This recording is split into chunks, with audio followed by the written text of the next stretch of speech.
Today I'm visiting at my friend Joe's house, which is a passive solar earth-bermed home that he designed and built a number of years ago.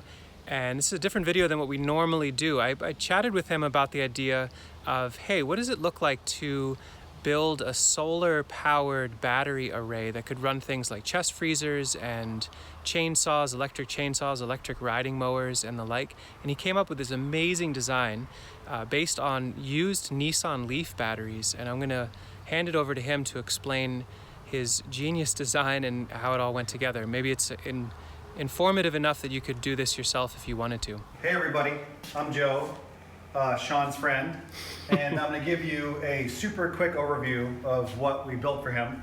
What you see here is in my opinion, quite low cost, fairly simplistic, minimalistic solar system based on repurposed Nissan Leaf battery cells. And we're using a 20 amp Victron charge controller and a 48 volt, 1200 watt Victron inverter.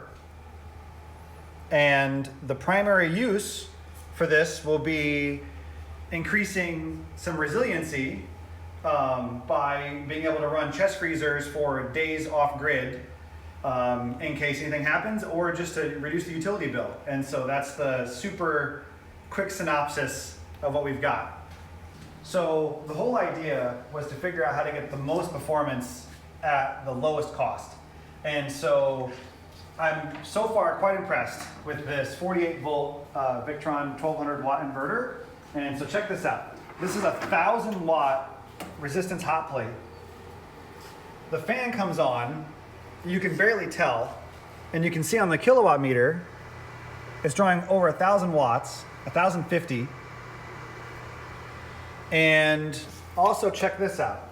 This is something that has really stressed out cheaper inverters that I've tried in the past.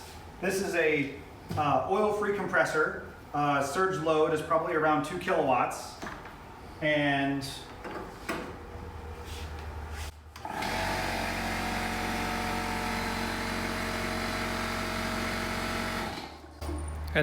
this isn't connected to the wall at all. It's entirely these batteries with the solar array. It's entirely these batteries and solar array. The only thing that has stressed this inverter out so far that I've tried it on is that quite large compound miter saw. So no compound miter sawing with this. Correct. Everything else, yes. Correct. And so what makes me excited about this particular setup the most is that it's almost whole cabin or small house if you're only using single phase 110 AC. It's almost, in my opinion, powerful enough, or it is powerful enough for people that are careful about their usage and careful about their loads and are not expecting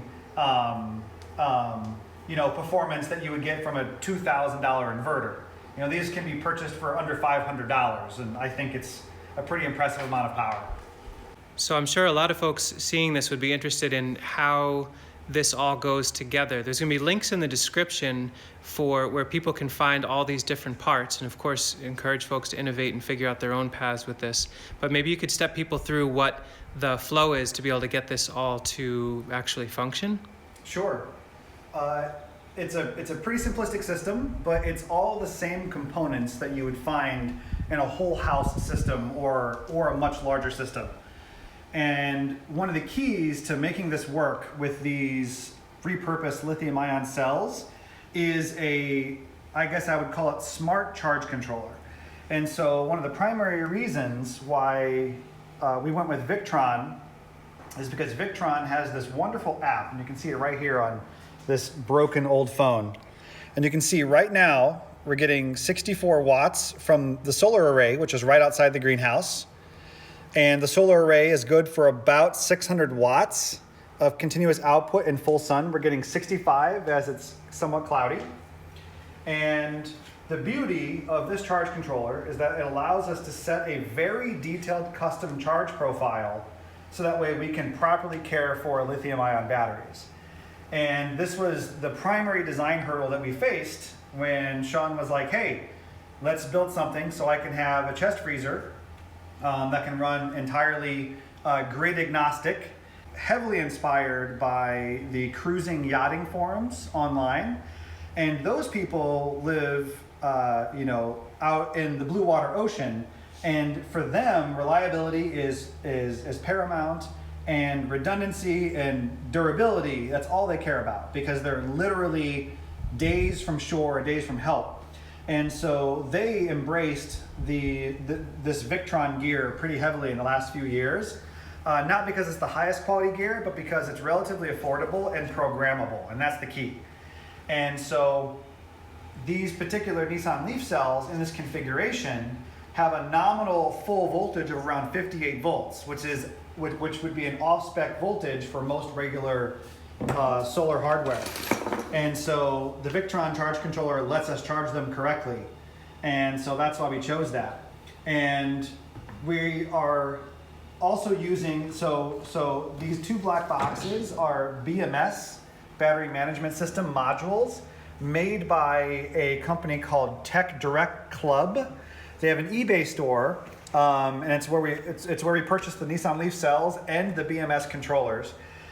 These were all used cells, right? Correct. From an old car? Yep. These are used cells, I believe, technically from a 2014 Nissan Leaf. Okay. And if the cells were brand new, they would be rated for around 500 watt hours of capacity per cell. And there's 7 cells in each one of these 58 volt banks.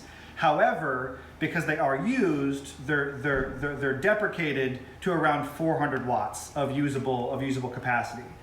The beauty of the lithium ion is that far after a battery may not be the ideal solution for a car that's looking to have a tremendously long range or the maximum range on battery power, they can still live many, many years in a standby power situation like this and still be tremendously, in my opinion, better than trying to care for the old school lead acid batteries.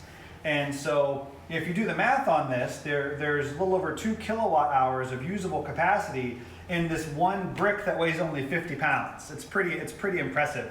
And this also meets one of Sean's criteria of being semi-mobile. And if we were using older battery chemistries, it would be 700 pounds of batteries sitting on this table, and it would just be a bear to move the system around.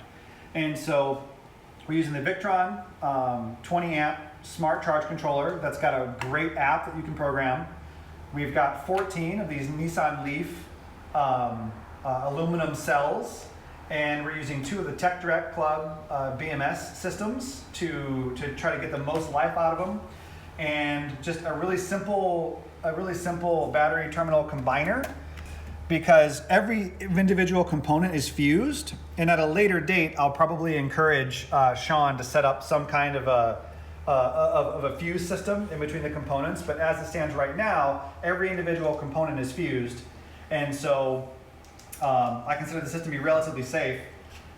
What we also did was we switched over to these amazing, I actually am forgetting the name of this particular plug right now, but they're popular. All the solar kids are using them.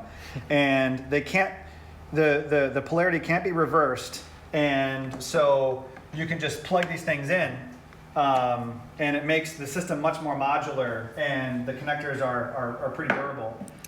Here's the super simple rough sawn lumber mount that I slammed together for testing. And I'm gonna make Sean take it with him so he doesn't get a choice in the matter.